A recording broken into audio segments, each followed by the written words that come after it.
Students, double fillers के questions में दो दो शब्दों के ऑप्शंस दिए जाते हैं। बहुत ही निकट का रिलेशन होता है शब्दों में, जिसके कारण आप कंफ्यूज्ड होने की स्थिति में रहते हैं। बट मेरे ट्रिक्स को यदि फॉलो करेंगे आप, तो कभी किसी प्रकार का कंफ्यूजन आपको नहीं होगा, आप उसके शिकार नहीं होंगे। तो आइए एसबीआई क्लर्क को टारगेट करते हुए मैं डबल फिलर्स के क्वेश्चंस को लेकर आया हूं। ऐसे ट्रिक्स बताऊंगा जिससे आप चुटकियों में सही आंसर तक पहुंच जाएंगे। Let us start. Question number 1 है, as many as 15 persons had blank space me at the security check when I was traveling from Delhi blank space San Francisco। अब यहां फर्स्ट फिलर के बाद, फर्स्ट ब्लैंक स्पेस के बाद security check है और मेरा ट्रैवल करना। इसका मतलब ये पर्सन जो आए मेरे निकट आए, उन्हें कुछ सस्पिशन था, डॉट था, हिडन एलिगेशन के उद्देश्य से मेरी ओर बढ़े। यानी ऐसा वर्ब चाहिए जिसमें अप्रोच प्लस डॉट का सेंस हो। ट्रिक नंबर 2, यहां फ्रॉम के साथ आ रहा है, तो फ्रॉम के साथ हमेशा पेयर प्रीपोजिशन टू होता है। यानी दो में से एक फिलर्स, जो फर्स्ट फिलर हुआ, अप्रोच प्लस डॉट के सेंस वाला वर्ब चाहिए। और सेकेंड फिलर में तो एकदम क्लियर हो गया कि हमें प्रीपोजिशन टू ही चाहिए। तो चलते हैं ऑप्शंस को एग्जामिन करने। ऑप्शन नंबर ए में अप्रोच्ड, ये केवल केम नियर और कम नियर का अर्थ है। इसमें डॉट या एलिगेशन का सेंस नहीं आ रहा है। यानी अप्रोच्ड कट गया, लेकिन टू बिल्कुल सही जा रहा है। सॉरी, हमें तो दोनों फिलर सही चाहिए। सो नंबर ए आपका एलिमिनेटेड हो गया।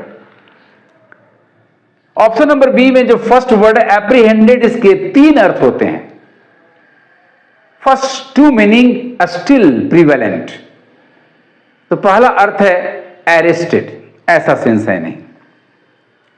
अरेस्टेड मी करके नहीं आया है, अरेस्ट का सेंस यहां नहीं आ रहा, क्योंकि सिक्योरिटी चेक पर सीधे अरेस्ट नहीं होगा। और यहां एज मेनी एज 15 persons के आने का अर्थ है। दूसरा अर्थ है इसका to grasp, to understand the concept, ऐसा मीनिंग नहीं है। और तीसरा अर्थ जो कि आर्खेक है, to anticipate with fear. Second filler आपका फ्रॉम, ये फ्रॉम के साथ टू आता है, फ्रॉम के साथ फ्रॉम नहीं आता। चलिए दोनों के दोनों मैदान से बाहर हो गए, एलिमिनेट कर दीजिए। नंबर सी पर आते हैं। एकॉस्टेड का मतलब होता है approached with allegation with doubt, बिल्कुल करेक्ट मिला। और प्रीपोजिशन फ्रॉम का पेयर टू आया, राइट आंसर आपका सी हो गया। एस्यूम्ड का मतलब किसी चीज को, एक धारणा कि यही सत्य है, to take something as true without having a strong proof, मान लेना कि यह सही है। सॉरी, और सेकंड भी आपका फ्रॉम के साथ फ्रॉम नहीं होगा, एलिमिनेटेड। क्योंकि एक आंसर मिल गया तो नन ऑफ दीज भी मैदान से बाहर चला गया। सो स्टूडेंट्स, आपका आंसर है option number C. First filler आपका हो गया एकॉस्टेड। कितनी आसानी से आपने भर लिया, पकड़ लिया। And the second one is to. और इस तरह से कंप्लीटेड सेंटेंस क्या हुआ? As many as 15 persons had accosted me at the security check when I was traveling from Delhi to San Francisco. Tricks के साथ साथ वर्ड पावर भी आपका अच्छा होना चाहिए, तभी आप सेलेक्ट कर पाएंगे, एलिमिनेट कर पाएंगे। क्वेश्चन नंबर 2 है, पीपल अवॉइड क्या, ईटिंग क्या, नॉन वेजिटेरियन फूड, क्यों? Second filler, there is excess protein and fat, यानी यहां कारण बताने वाला कंजंक्शन चाहिए। That may be blank space to good health, और यहां हार्म बताने वाला एडजेक्टिव चाहिए। ऑप्शंस को एग्जामिन करें तो कारण बताने वाला बिकॉज ऑप्शन नंबर ए में बिल्कुल सही जा रहा है। सेकेंड वर्ड है पर्निशियस, इसका अर्थ having harmful effect but in a hidden way, that causes gradually,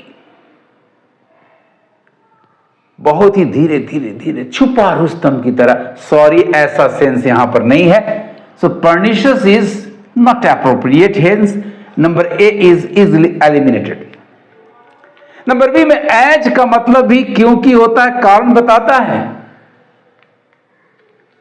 first filler आपका करेक्ट है। काउंटर प्रोडक्टिव का मतलब हैविंग अपोजिट इफेक्ट। अब किसका अपोजिट, ऐसा सेंस नहीं है। Second filler is not appropriate, hence eliminated. Number C, since first filler है, सिंस भी कारण बताता है, बिकॉज का एज का सिनोनिम है। And second one is harmful, ये दोनों के दोनों एप्रोप्रिएट मिल गए।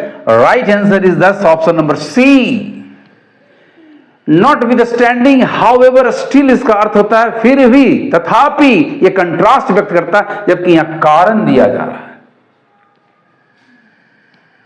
नॉट एक्सेप्टेबल, हार्मफुल आपका करेक्ट है। Sorry, D B eliminated. चूंकि एक आंसर मिल गया option number C, since and harmful, none of these is eliminated.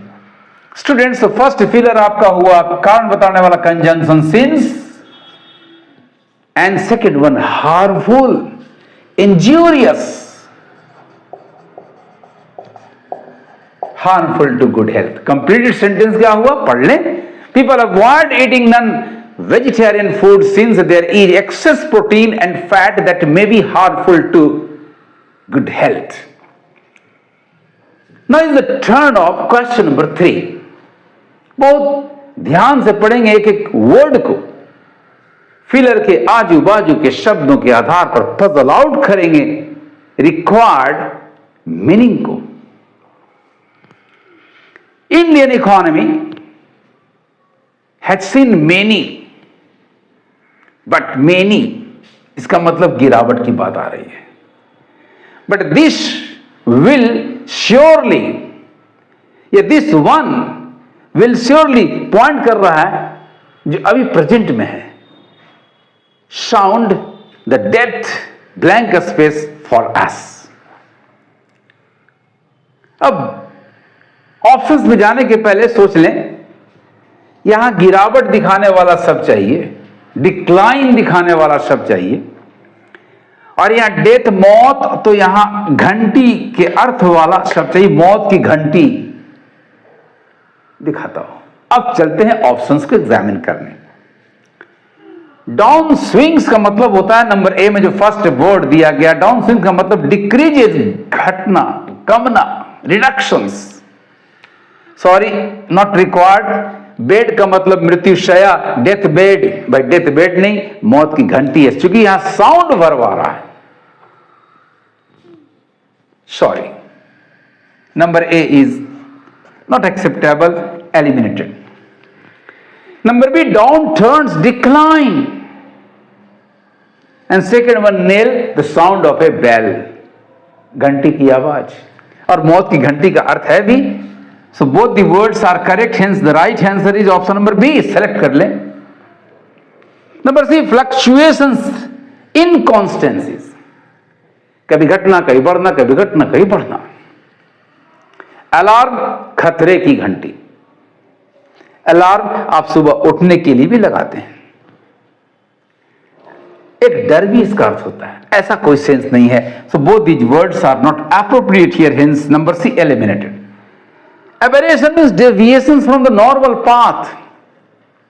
Social, religious, political aberrations, normal path से, सामान्य पथ से पथ भ्रष्ट हो जाना, ऐसा सेंस नहीं है।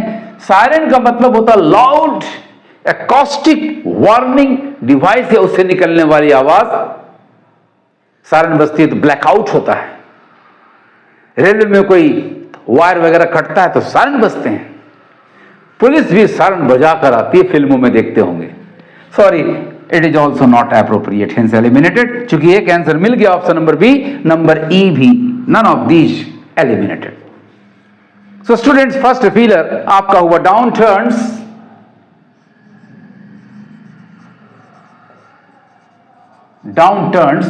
and the second one is nail. Correct fillers मिल गए, खुशी मनाइए।